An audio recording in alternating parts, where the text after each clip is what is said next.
because of his behavior, తన విధేయతను బట్టి, because of his obedience, తన పశ్చాత్తాపాన్ని బట్టి, because of his repentance, అంత బలహీనమైన స్థితిలో ఉన్న శాంసన్ను దేవుడు బలపరిచినాడు. even though he was so weak, Samson being so weak, God is strengthening. ఆయన మరణం ద్వారా శత్రువు సంతోషించాలనుకుంది. And the enemy or the Satan would like to rejoice because of through his death. ఆయన ముగింపు ద్వారా సాతాను సంతోషంగా పండుగ చేసుకోవాలనుకుంది. Through his end, the Satan want to rejoice and celebrate the festival. అయితే శాంసన్ పశ్చాత్తాపం ద్వారా, But through the repentance of Samson, ప్రభు తనను బలపరిచాడు. the Lord has strengthened him. శత్రువు నిర్మూలన కొరకై ఆయన ముగింపులో వాడబడ్డాడు. In order to end the works of the Satan, he was used at his end days. ఎంత గొప్ప ధన్యత! What a great privilege! ప్రభు నా ఎదుగు వచ్చి నేను త్రోసివేనంటాం. God said, I shall not cast anyone who comes to him. సహోదరుడా, ప్రభు నీతో మాట్లాడుతున్నాడు. Dear beloved, the Lord is speaking to you. తప్పిపోయినావా? Have you been lost నీ శరీర ఇచ్చలలో? because of the lust of the flesh? నువ్వు అనుకోవచ్చు, ఇంటికి దూరంగా ఉన్నాను, నన్ను ఎవరు చూడలేదని. You may be thinking, I am away from home back in India. Nobody can see. భార్యకు దూరంగా ఉన్నాను, పిల్లలకు దూరంగా ఉన్నాను. Maybe because you are away from wife and children. నేను నా భర్తకు దూరంగా ఉన్నాను. I am away from husband. నా యొక్క సంఘానికి దూరంగా ఉన్నాను. I am also away from my church. నేను ఇక్కడ ఏం చేసినా చలామణి అవుతాను. Whatever I do, I can survive. నువ్వు అనుకుంటున్నావు. You may be thinking, యెహోవా కనుదృష్టి లోకమంతటా సంచారం చేస్తున్నది. the eyes of the Lord watches through and fro. నువ్వు తప్పించుకోలేవు. You cannot escape. యెహోవా కనుదృష్టి లోకమంతా సంచారం చేస్తుంది. The eyes of the Lord goes through and fro. రెండవ దినవృత్తాంతములు Turn to 2 Chronicles.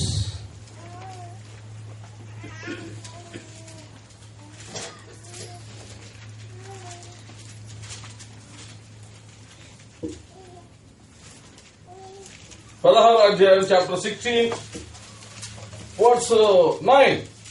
For the eyes of the Lord run to and fro throughout the whole earth, to show himself strong in the behalf of them whose heart is perfect toward him. Herein thou hast done foolishly, therefore from henceforth thou shalt have wars. సహోదరి సహోదరుడా, Dear brother and sister, దేవుని కనుదృష్టిలో ఉన్నావు. you are under the sight of the Lord. ఇప్పటికే మతి తప్పి ప్రవర్తిస్తున్నావు. Now we are not with a sound mind and behaving. దేవుని భయం లేకుండా జీవిస్తున్నావు. Without the fear of the Lord we are living. నువ్వు పశ్చాత్తాపడితే, If you repent, Samson లాగా like Samson, దేవుని కృప ఉంది. God's grace is there. నిర్లక్ష్యం చేస్తావా? Have you neglected? నీ జీవితం అంతా యుద్ధములే. If you neglect it, there will be wars throughout your life. నువ్వు పనిచేసే స్థలంలో యుద్ధాలే. And also there will be wars in the place where you work. ఇండియాలో ఉన్న నీ కుటుంబంలో సమస్యలే. And the families that are in India also will have నువ్వు problems. ఏ చర్చిలో ఉంటే ఆ సమస్యలు, ఆ చర్చిలో సమస్యలే. Wherever you may be, in whichever church, there will be problems in the church. దేవుడు చూస్తున్న భయం లేకుండా జీవిస్తే నీ జీవితం, నా జీవితం ఇంతే ఉంటుంది. Even though the Lord is seeing you, watching over you, if we live without fear, our lives will be in the same situation. దేవుని యొక్క ప్రేమ ఎంత గొప్పది. What a great love. నువ్వు ఏ స్థితిలో ఉన్నా సరే, Whatever situation you may be, ఎంత పడిపోయినా, you might have been fallen, ఎంత చెడిపోయినా, however you may be wretched. 2014 సంవత్సరాల క్రితం ఏ ప్రేమ ఉందో అదే ప్రేమతో నేను The ప్రేమిస్తున్నాను. love which was before 14 years ago, the same love is now. ఆయన ప్రేమలో మార్పు లేదు. There is no change in his love. నీ పతనాలను బట్టి ఆయన మారిపోలే. He did not change because of your fallen nature. నువ్వు విరోధంగా జీవించిన జీవితాన్ని బట్టి ఆయన మారలే. He did not change because of your indifferent life. ఇంకా ఆయన ప్రేమ నీ మీద ఉంది. His love is still upon you. కారణం ఏంటి? What is the reason? చివరిలో ఉన్న దేవుని ప్రణాళిక నీలో, నీ ద్వారా నెరవేర్చబడుతుంది. Even though you are at the end time, the purpose of God, the plan of God can fulfill in you. మొదటి కొరింథీ Please turn to 1 Corinthians. మొదటి అధ్యాయం 26వ వచనం మరొకసారి Chapter 1 and 26 once again. For ye see your calling, brethren, how that not many wise men after the flesh, but many mighty, not many noble are called. But God hath chosen the foolish things of the world to confound the wise, and God hath chosen the weak things of the world to confound the things which are mighty. బలహీనులను ఎందుకు ఏర్పరచుకున్నాడు? Why did God choose the foolish people and weak people? ఎన్నిక లేని వారిని తుడిగించబడి ఎందుకు? Why did He choose the despised people and base people? అక్కడే రాయబడి ఉంది. It is written there. బలవంతులను సిగ్గుపరచడానికి. In order to put to shame the wise people and the strong people. ఎందుకైనా వారు వ్యర్థపరచబడ్డానికి. And those who have been elected, they will be despised. అక్కడే ఉంది. It is there, the answer is there. బలవంతుడైన వాడు సిగ్గుపరచబడాలి. In order to put to shame the mighty people. ఎవరా బలవంతుడు? Who are the mighty? Satan. నీ జీవితం ద్వారా వాడు సిగ్గుపరచబడాలి. Through your life, he must be put to shame. సైతానా, Oh Satan, నా బిడ్డని ఇంతగా వాడుకుంటావా? you have been using my child so much. నా బిడ్డకి ఇన్ని రకాల వలలేసి పట్టుకోపోతావా? You will throw so many nets and catch him. నా బిడ్డను సంతోషంగా పట్టుకుని ఆనందిస్తున్నావా? By catching my children, you are rejoicing. గుర్తుపెట్టుకో, Please do remember. నా బిడ్డ నా ప్రేమను పొంది బయటకు వస్తాడు.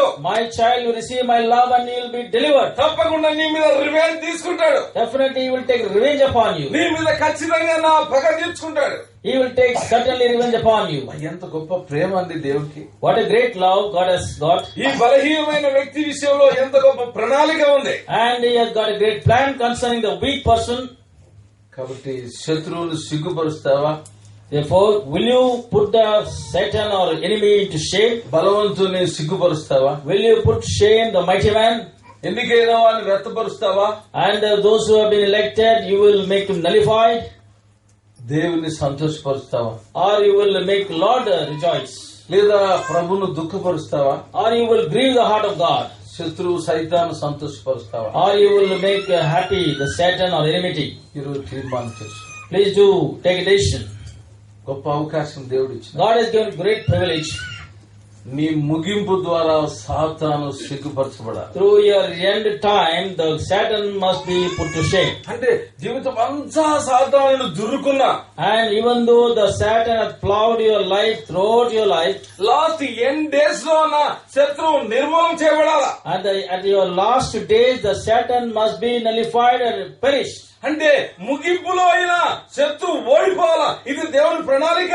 God's plan is at your end days, the Satan must be defeated. యవనస్తురాలా, Oh young man and young sister, దేవుడు నిన్ను ప్రేమించాడు. Lord loves you. ఇప్పుడు నీ జీవితం సాతాను చేతిలో ఎంతో నష్టపోయినావు. So far, you have lost so much in the hands of Satan. అయితే దేవుడు ప్రేమ గలవాడు. But God is full of love. ఈ యవన జీవితం ఎలాంటిదంటే, The youth days are, what kind of life it is? Cake మీద ఉన్న క్రీమ్ లాంటిది. It is a cream which is spread over the cake. Cream అంతా తిన్నాక కేక్ అంత టేస్ట్ ఉండదు. When you eat cream first, then you will not find so much taste the cake. సాధారణ ఏం చేస్తానంటే ఆ cream తినాలనుకుంటున్నాడు. And Satan want to eat that cream first. ఆ యవన జీవితాన్ని సాతాను జరుపుకోవాలనుకుంటున్నాడు. And Satan want to take away the youth from you. ఒక రోజు ఏం జరిగింది? You know what has happened? దైవ సేవకుడు ఒక ఇల్లు విజిట్ చేశాడు. God's servant visited one house. ఆమె ఎవరు? Cinema actor. And she was a cinema actress. Christian background. With a Christian background. ఆమె అమ్మాయి దగ్గరికి వెళ్ళినప్పుడు, when he went to that girl's house, ఆమె ఎంతో ఘనంగా పాస్టర్ గారిని కూర్చోబెట్టింది. and she gave honor to the pastor. Coffee ఇచ్చింది. She served coffee. మాట్లాడుతా ఉంది. And she was talking to him. Pastor గారు మాట్లాడుతున్నాడు. And pastor also was talking to her. అమ్మ రక్షించబడమ్మా. He was asking, please be born again. మా ప్రభువుని హృదయంలో చేర్చుకో. Receive Christ in your heart. పాపములో చనిపోతే నరకం ఉంది. And if you die in your sin, there is a hell. పాపములో చనిపోతే నీకు నిత్య నరకం ఉంది. And there is everlasting hell is there. పాపంలో ఉన్నవానికి భద్రత లేదు. There is no security those who live in sin. పాపంలో ఉన్నవానికి శాంతి లేదు. There is no peace for a man who is in sin. ఎన్ని చెప్తా ఉన్నాడు. He was telling all this to her. అదంటా ఉంది. And she was replying, అయ్యా నేను యవ్వన కాలం నన్ను బాగా ఎంజాయ్ చేయాలి. I am in a very young age. I must enjoy a lot. నేను ఎన్నో సినిమాలకు బుక్ అయిపోయాను. I have been booked to take many movies. So famous actor కావాలి. I want to become a famous actress. ఏ మాత్రం కూడా దైవ సేవకుని మాటకు లోబడకుండా ఉంది. She never intend to obey to the word of God's servant. Pastor గారు coffee తాగుతున్నాడు. As the pastor was taking coffee, కొంచెం తాగాడు. he took a little. Excuse madam. Excuse me, madam. కొంచెం ఈ కాఫీ తాగండి. And take this little coffee left out. వెంటనే cinema actor కోపపడింది. She got so much anger. ఏం pastor? What pastor? నువ్వేదో సేవకుడు అని నేను కాఫీ ఇచ్చా. Because you are a pastor, I served coffee. నువ్వు కాఫీ ఎంగిల్ చేసి And you tasted the coffee and giving me the rest. మళ్ళా నాకు ఇస్తానంటావా? How dare you are giving back? ఏమనుకున్నావు నేనంటే? What do you think about me? ఓ fire అయిపోతాం. She was firing. Pastor గారు నవ్వుతున్నాడు. And pastor was laughing. Simple గా అన్నాడు. He told her very simply, ఎంగిల్ చేసిన ఈ కాఫీ నువ్వు వద్దంటున్నావు. you are rejecting this coffee which I tasted. Because ఎందుకు? Why? నేను ఎంగిల్ చేశాను. Because I tasted it already. సాతాను ఎంగిల్ చేసిన నీ జీవితం దేవుడు వద్దంటాడు. And God also refused your life which Satan has eaten. ఇప్పటికే సాతాను నీ జీవితం దొరుకుంది. And Satan has empowered you.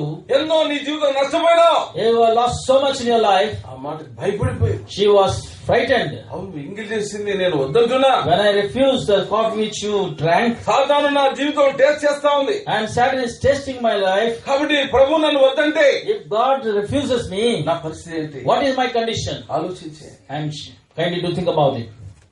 ప్రేమగల దేవుడు నీతో మాట్లాడు. The loving God is speaking to you. ఇప్పటికే సాతాను నీ జీవితం దొరుకుంది. So far Satan entered in your life. పాపం వల్ల వచ్చే జీవితం మరణం. The wages of sin is death. ప్రభు నీతో మాట్లాడు. The Lord is speaking to you. ఇప్పటికైనా, at least now. ఎన్నో దినాలు ఎన్నో సంవత్సరాలు వేస్ట్ అయిపోయినాయి. So many days and years have been lost. సాతాను చేతిలో నీ జీవితం నాశనం అయిపోయింది. And your life has been perished in the hands of నలిగిపోయినా. you have been downhearted. ఎంతో విచారంలో ఉన్నా. You are in sorrow. నన్ను ఎవరు బాగు చేస్తారు? Who can make me all right? నాకు ఎవరు సహాయం చేస్తారు? Who can help me? నన్ను ఎవరు విడిపిస్తారు? Who can deliver ఈ me? ప్రశ్నలు నీ జీవితంలో ఉన్నాయి. These kind of questions are there in your life. ప్రభు నీకు అవకాశం ఇచ్చింది. Lord is giving one more opportunity. పశ్చాత్తాపడు. Please do repent. ఇప్పుడైనా At least now. ప్రభు నాతో మాట్లాడు. Lord, speak to me. ఎన్నో దినాలు వేస్ట్ చేసుకున్నా. I have wasted a lot of days. నీ ప్రేమ నాకు అర్థమైంది. I understood your love now. నేను పశ్చాత్తాపడుతున్నా. I repent now. పాపినైన నన్ను క్షమించు. Forgive me as a sinner. ప్రభు నీ హృదయంలోకి వస్తాడు. The Lord will come into your heart. ప్రార్థన చేసుకుందాం. Shall we pray? మోకాళ్ళ మీదకి రండి. Shall we be on our knees? కళ్ళు మూసుకోండి. Kindly close your eyes. అటు చూడొద్దు. Do not look here and there. తప్పిపోతివి గతమందు, తప్పుదారిని నడచితివి.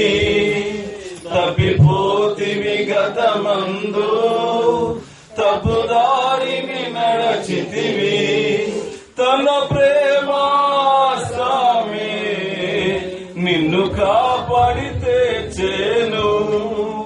తన ప్రేమ స్వామి నిన్ను కాపాడితే చేను. ఎంతైనా స్మరించు నీవు వింతైన తన ప్రేమం. ఎంతైనా స్మరించు నీవు వింతైన తన ప్రేమం. ప్రార్థన. సహోదరి సహోదరుడా, ప్రభు నీతో మాట్లాడుతున్నాడా? నీ జీవితాన్ని తాగాడా? కళ్ళు మూసుకో. అటు ఇటు చూడొద్దు. పశ్చాత్తాపడు, లోబడు, ఇదే చూపించు. ఇప్పుడే సాధారణ జీవితం దొరుకుందా? అయినా పర్వాలేదు. ప్రభు అన్నాడు, నా దగ్గరకు వచ్చేవాడిని నేను త్రోసివేయాలన్నా. ఎంత ప్రేమ గలవాడండి. నిన్ను ఎంత ఎక్కువగా ఇచ్చినాడు ఒకసారి ఆలోచించు.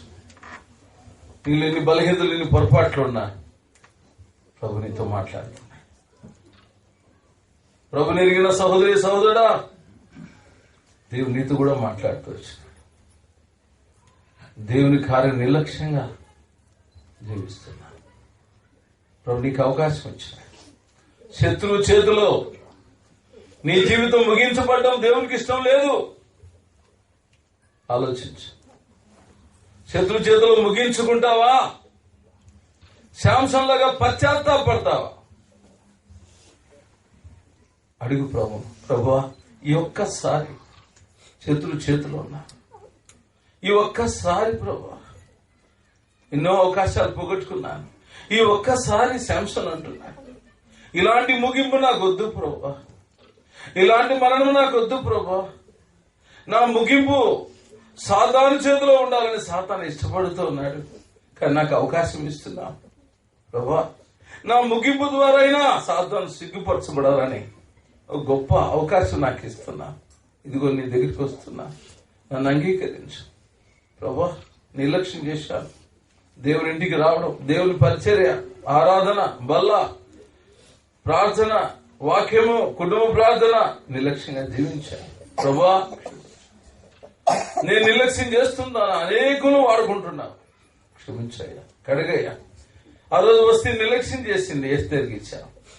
సౌలు నిర్లక్ష్యం చేశాడు, దావీదుకు వచ్చింది. యూదా నిర్లక్ష్యం చేశాడు, మత్తయికి వచ్చింది. సోదరుడా, ఇందును బట్టి రాజ్యమునకు వచ్చిందివేమో, ఇందును బట్టి కోయిటికి వచ్చిందివేమో జ్ఞాపకం చేసుకో. పశ్చాత్తాపడుతున్నావా?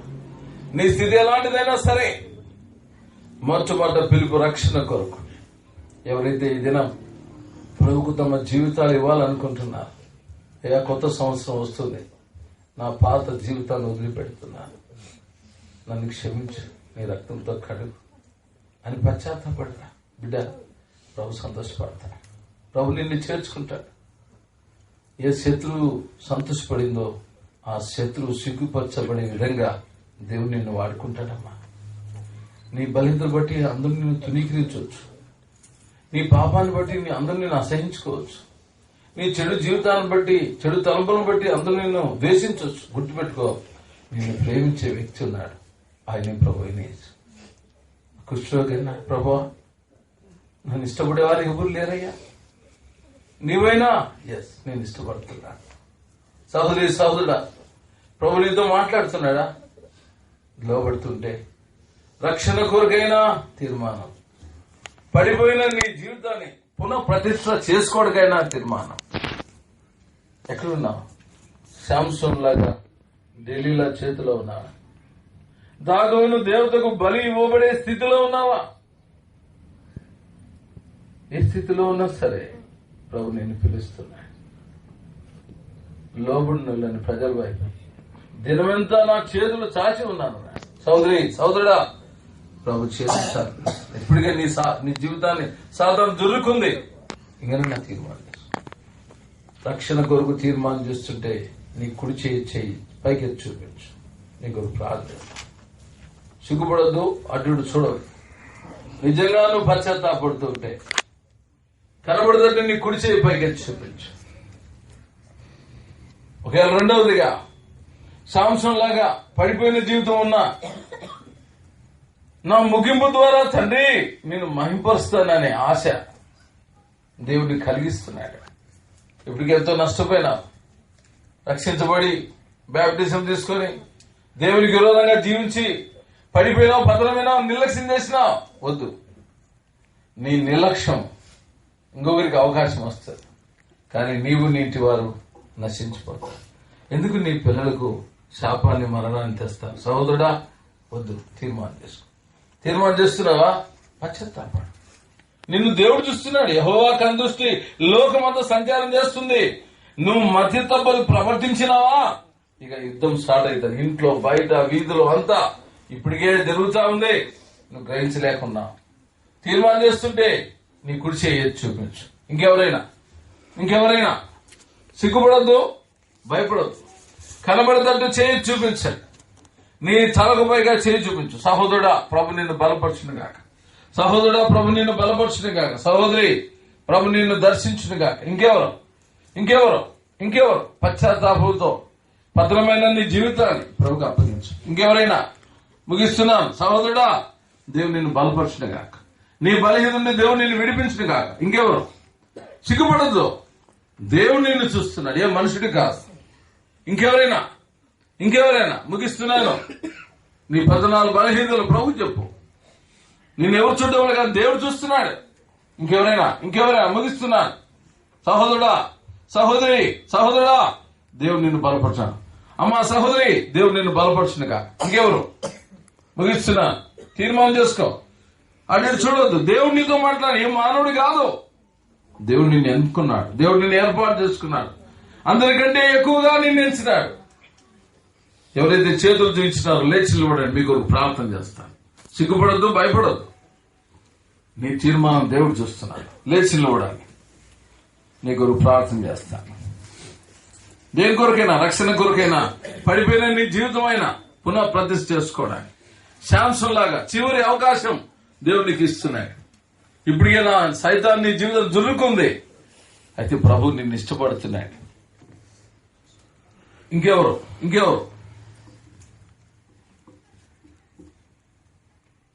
నిలబడినవారు నాతో పాటు పలకండి.